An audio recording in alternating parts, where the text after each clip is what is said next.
Karibu mpenzi mtazamaji wetu, tuendelee mbele kwenye kipindi chetu kizuri cha darasa maalum kabisa la uchumi, na tunaendelea mbele katika somo letu nzuri la vita vya kiuchumi. Naitwa Mwalimu Petro, napatikana Jimbo Kuu Katoliki la Arusha nchini Tanzania.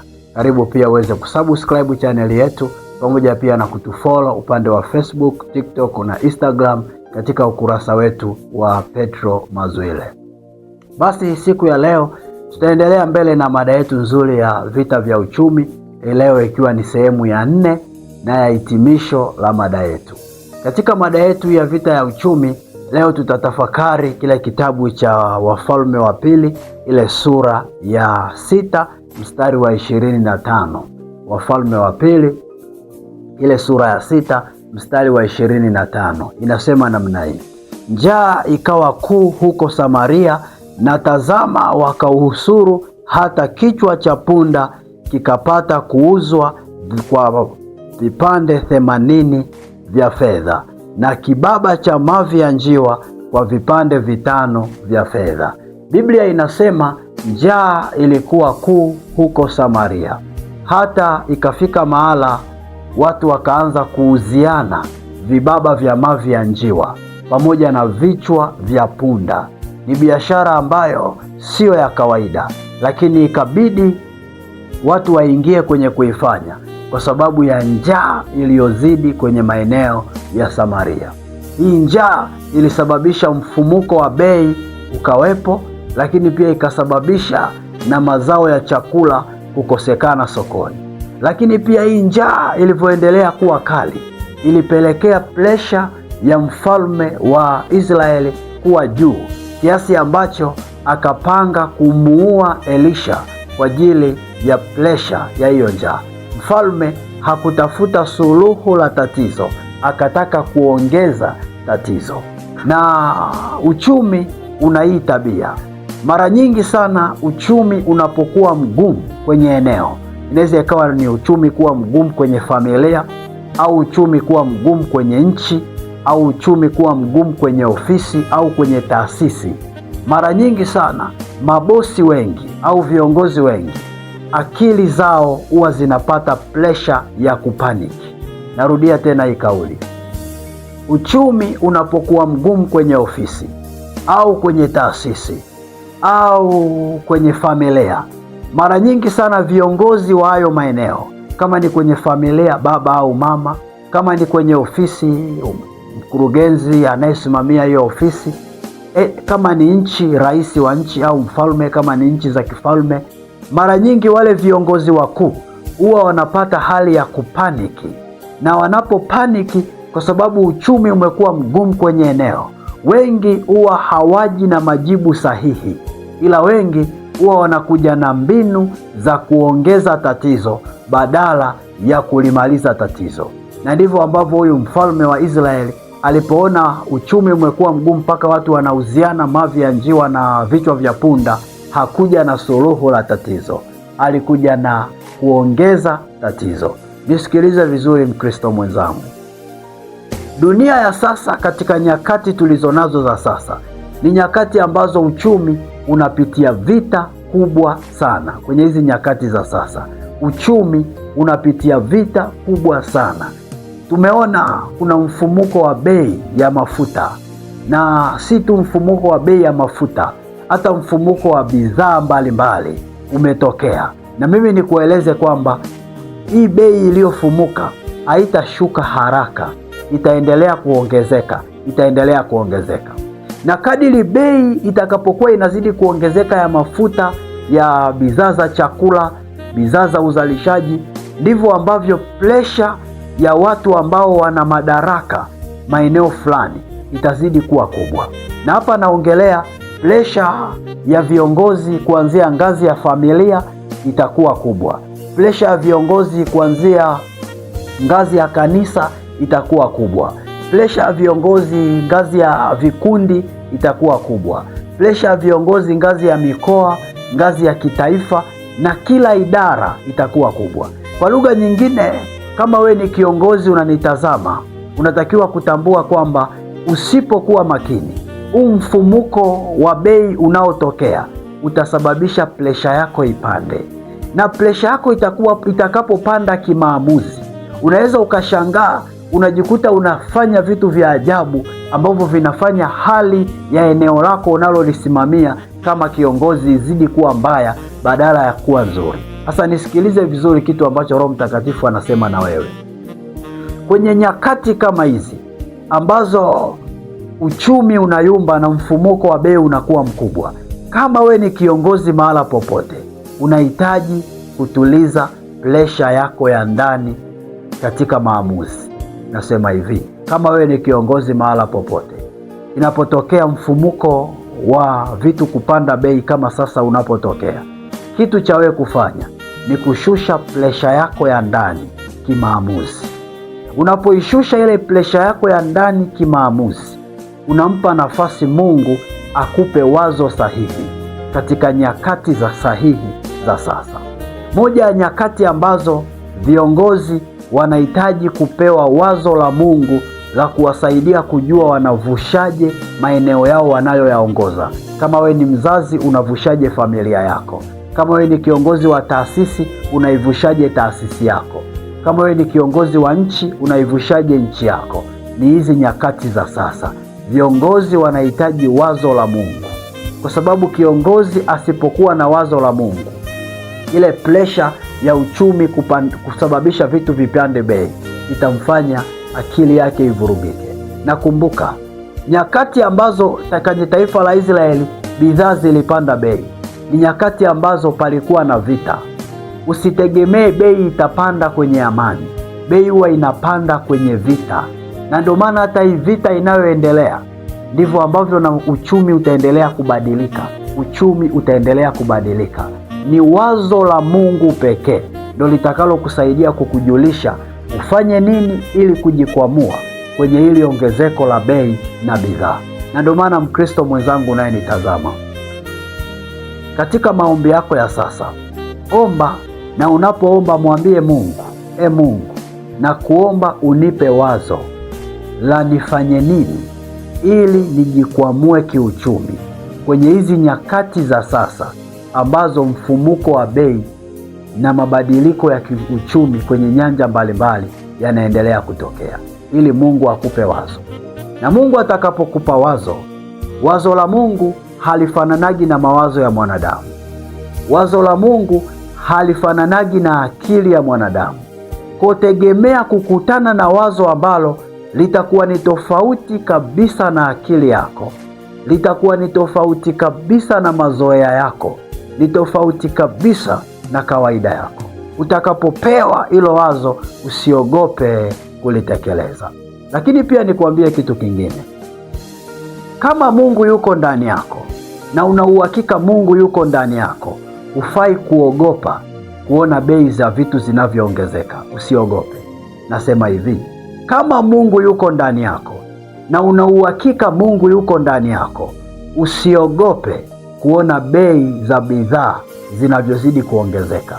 Ila kwenye moyo wako tuliza presha, ondoa uoga. Imani yako ifanye kazi kwa uthabiti. Unapoingiza hofu, mfano unasikia mafuta yamepanda bei ni 3900, ukaogopa. Ukasikia tena baada ya wiki mafuta yamepanda bei ni 4200, ukaogopa. Imani yako inazidi kuwa ndogo mbele za Mungu. Na imani yako inapozidi kuwa ndogo, kwenye mwili wako unazidi kupata hali ya matokeo mabaya. Utaona vidonda vya tumbo vinaweza vikatokea kwa sababu ya hofu ya maisha. Presha ya mwili wako inaweza ikapanda kwa sababu ya hofu ya maisha. Na hata kuna watu ghafla tu walivyoona vitu vinapanda bei, ghafla wakipima presha wanajiona iko juu kwa sababu umeogopa. Lakini pia mafarakano yanaweza akajikuta yanatokea kwenye familia au kwenye ofisi. Mtajikuta mnaanza kugombana kwa sababu ya hofu ya kuogopa vitu vimepanda bei. Mtaanza kugombana, na mkishaanza kugombana, badala ya kupata ahueni, mtajikuta mnaangamia zaidi ya hapa tulipo. Na ndio maana Mkristo mwenzangu, unaponisikiliza, ondoa uoga ndani yako. Lakini pia kitu kingine cha kukishughulikia kwenye huu mfumuko wa bei. Hakikisha pia unashughulikia eneo la kuto kuzingatia taarifa negative. Katika nyakati kama hizi, taarifa zinakuwa ni nyingi sana, na taarifa nyingi zinakuwa ni taarifa negative, lakini sio positive. Na maanisha taarifa zinazobomoa, taarifa zinazoogopesha, taarifa zinazovunja moyo, taarifa zinazokatisha tamaa ni nyingi kwa sasa kuliko taarifa zinazofariji. Kwa hakikisha unajiepusha na kusikiliza taarifa zinazokuogopesha. Kuna watu wanasema, sijui kama tutatoboa, sijui kama tutafika wapi, yaani kwa kweli, yaani mwaka huu tutakufa na njaa. Usisikilize watu wa hivyo. Kumbuka, hata bei ipande kiasi gani haibadilishi uzuri wa Mungu kwenye maisha yetu. Hata vitu vipande bei kiasi gani haibadilishi ukubwa wa Mungu kwenye maisha yetu. Si kama unanielewa, Mkristo mwenzangu. Lakini pia eneo jingine la kushughulikia, hakikisha pia umeshughulikia eneo la matumizi yako ya fedha. Shughulikia eneo la matumizi yako ya fedha ili uende sambamba na hii vita ya kiuchumi ya sasa. Shughulikia eneo lako la matumizi ya fedha. Kuna watu wana matumizi ya fedha mabaya, wana matumizi ya fedha ya kufoji. Badilisha matumizi yako. Usijizuie kutumia fedha, tumia, ila tumia kwa nidhamu. Tumia kwa nidhamu. Usitumie fedha kwa hasara. Kumbuka, nauli zimepanda bei, mchele umepanda bei, mafuta ya kupikia yamepanda bei, mafuta ya nishati yamepanda bei, kila kitu kimeongezeka bei. Kwa tumia fedha kwa nidhamu ili usikwame kwenye maeneo fulani fulani. Lakini pia eneo jingine la kushughulikia ni eneo la bajeti. Kuna watu wanaishi bila bajeti, wao wakipata hela wanatumia tu. Hakikisha pia umepanga bajeti. Kama we ni kiongozi wa familia, panga bajeti ya familia yako. Ujue familia yangu kwa mwezi inatumia kiasi gani, kwa wiki inatumia kiasi gani. Kama we ni kiongozi wa taasisi, panga bajeti ya taasisi yako. Ujue taasisi yangu inatumia matumizi kiasi gani.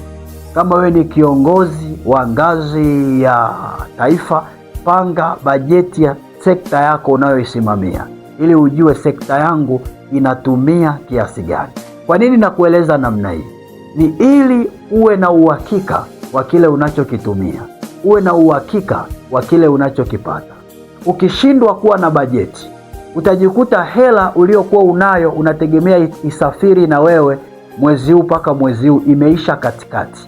Na hela inapoisha katikati, ndio utaingia kwenye wimbi la kujikuta ghafla unaanza kupata msongo wa mawazo na kujisababishia matatizo ya kiafya kama presha na vidonda vya tumbo na kukosa hata usingizi wakati wa usiku. Lakini pia eneo jingine la kushughulikia, eneo lingine la kushughulikia ni kwamba hakikisha pia unakuwa mwaminifu kwa watu wako uliowaajiri au unaofanya nao kazi. Kwa sababu kwenye nyakati kama hizi, kiongozi anayeongoza taasisi au mtu mwenye mamlaka anaposhindwa kuhandle hii pressure ya uchumi wa sasa, atajikuta anashindwa kulipa mishahara wafanyakazi wake. Na hata kuna baadhi ya watu mnafanya kazi kwenye taasisi ambazo mpaka sasa hawajawalipa mishahara, na wanasema ghafla vitu vimebadilika bei, hatukuwa tumejiandaa. Kwa kampuni imeyumba kiuchumi, shule imeyumba kiuchumi, taasisi imeyumba kiuchumi. Kwa mishahara ghafla inachelewa au haiji kwa wakati, au wengine mnaanza kupewa kidogo kidogo. Nisikilize vizuri, hakikisha hauyumbishwi na hili eneo. Kama unafanya kazi kwenye taasisi ya namna hiyo, hebu anza kuombea eneo la maamuzi ya bosi wako ili asije akawayumbisha kiuchumi. Lakini pia na nyie ambao ni viongozi, msije mkayumbishwa na huu upepo mkajikuta mnaanza kuwalalia watu wenu. Unasema kwenye mfuko au kwenye akiba ya taasisi kuna milioni kadhaa, kama nikisema niwape na vitu vimepanda bei, sitakosa hela ya kuendeshea taasisi. Unaanza kuwalalia wafanyakazi wako. Kamwe usifanye namna hiyo. Lakini pia eneo la mwisho la kuzingatia, hakikisha haupotezi hofu ya Mungu. eneo la mwisho la kuzingatia, hakikisha haupotezi hofu ya Mungu. Moja ya maeneo ambayo yanawaumiza watu wengi ni kukosa hofu ya Mungu. Hofu ya Mungu inakusaidia kuutunza uwepo wa Mungu kwenye moyo wako. Unapoutunza uwepo wa Mungu kwenye moyo wako, hiyo hata uchumi unapoendelea kubadilika, vitu vinavyoendelea kupanda bei, mabadiliko yanapoendelea kutokea, wewe unaendelea kuwa na Mungu wako. Na Biblia inaongea vizuri sana, fedha na dhahabu ni mali ya Bwana. Bwana ni mchungaji wangu, sitapungukiwa na kitu. Kwa ukiwa na hofu ya Mungu, Mungu ana njia nyingi za kuwalisha watu. Mungu ana njia nyingi za kuwashibisha watu. Akikuona unakuwa mwaminifu katika kusali, kwenda kanisani, kutoa sadaka, haujabadilika katika kumwamini, hata kama uchumi vitu vinapanda bei, yeye haachi kukubariki, haachi kukufungulia milango. Na ndio maana mtu wa Mungu, nimalizie kwa kusema Mungu ni mkubwa kuliko hizi nyakati za sasa ambazo vitu vingi vimepanda bei. Hata bei ya mafuta ikaongezeka kiasi gani, isikusaulishe kwamba tunaye Mungu ambaye ni mkubwa kuliko bei ya mafuta iliyokuwa kubwa. Mungu ni mkubwa kuliko bei ya mafuta. Kristo mwenzangu ulioko hapa, Mungu ana majibu juu ya maswali magumu ulionayo juu ya uchumi wa nchi yako, uchumi wa familia yako, uchumi wa ofisi unayofanya kazi. Mungu ana majibu ya hayo maswali. Kwa nini unajiumiza kwa kujihoji we mwenyewe na usipeleke mbele za Mungu kwenye maombi? Chukua maswali yako, chukua wasiwasi wako, chukua fadhaa zako, tenga muda wa maombi binafsi. Kwenye maombi yako binafsi, msemeshe Mungu kwamba Mungu, mimi nina changamoto 1, 2, 3. Yeye ni Mungu aletaye matokeo. Yeye ni Mungu aletaye amani. Hakuna mtu ambaye amewahi kumwendea Mungu kwa maombi kwa uaminifu, Mungu akanyamaza asimjibu. Kama Mungu aliwajibu wengine, kwa nini asikujibu wewe? Kama Mungu aliwaonyesha wengine mpenyo, kwa nini asikuonyeshe wewe mpenyo? Kwa sababu kuna wengine wanapita mahala pagumu kiasi ambacho hajui haamue nini, hajui anaenda wapi, hajui anafanya nini. Nisikilize, hicho ambacho haujui uamue nini, Mungu anajua wewe cha kuamua. Hicho ambacho haujui uongee nini, Mungu yeye anajua cha wewe kuongea. Hicho ambacho haujui upate wapi hela ya kujikwamua kwenye hilo eneo la uchumi, Mungu anajua pawe kuipata hiyo hela. Rudi kwake. Umekaa mbali na yeye, ndio maana unateseka. Hebu rudi kwake kwa maombi, rudi kwake kwa sala, atakufungulia mlango. Utaona, utavuka na utavushwa. Acha niombe kwa ajili yako. Mungu, ninakushukuru, nasema asante kwa ajili ya watoto wako walioko hapa. Bwana, tazama, wengine wana maswali magumu juu ya kesho yao, wengine wanaogopa juu ya mfumuko wa bei unaotokea.